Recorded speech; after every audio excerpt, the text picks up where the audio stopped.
সীমান্ত লাগোয়া আফগানিস্তানের পাকতিকা ও নানকাহর প্রদেশের চিত্র এটি। রোববার ভোরে পাকিস্তানের ব্যাপকভাবে বিমান ও ড্রোন হামলা এভাবেই ধ্বংসস্তূপে পরিণত হয় ৭টি জঙ্গি আস্তানা।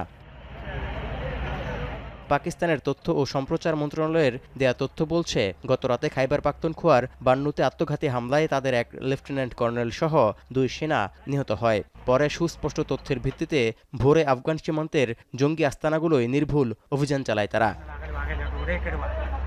এর আগে ৬ ফেব্রুয়ারি ইসলামাবাদের একটি শিয়া মসজিদে আত্মঘাতী হামলার ঘটনায় ৩০ জনের বেশি মুসল্লি নিহত হন। আর ১৬ ফেব্রুয়ারি বাজুরের নিরাপত্তা চৌকিতে বিস্ফোরকবাহী গাড়ি হামলায় ১১ সেনা ও এক শিশু নিহত হয়। আজকের হামলা সাম্প্রতিক সবগুলো হামলার প্রতিশোধ বলেও উল্লেখ করেছে পাকিস্তান। এদিকে আফগান সরকারের মুখপাত্র এক্স বার্তায় জানিয়েছেন, পাকিস্তানের বিমান ও ড্রোন হামলায় নারী ও শিশুসহ বেশ কয়েকজন নিহত হয়েছেন। তবে আফগান সূত্রের বরাতে আল জাজিরার প্রতিবেদনে বলা হয়, ভোরে চালানো বিমান ও ড্রোন হামলায় অন্তত ১৭ জনের প্রাণ গেছে। পাকিস্তানের অভিযোগ, আফগান ভূখণ্ড ব্যবহার করে জঙ্গি গোষ্ঠী যাতে হামলা চালাতে না পারে সে বিষয়ে ব্যবস্থা নিতে তালেবান সরকারকে বারবার আহ্বান জানানো হলেও কাবুল উল্লেখযোগ্য কোনো পদক্ষেপ নেয়নি।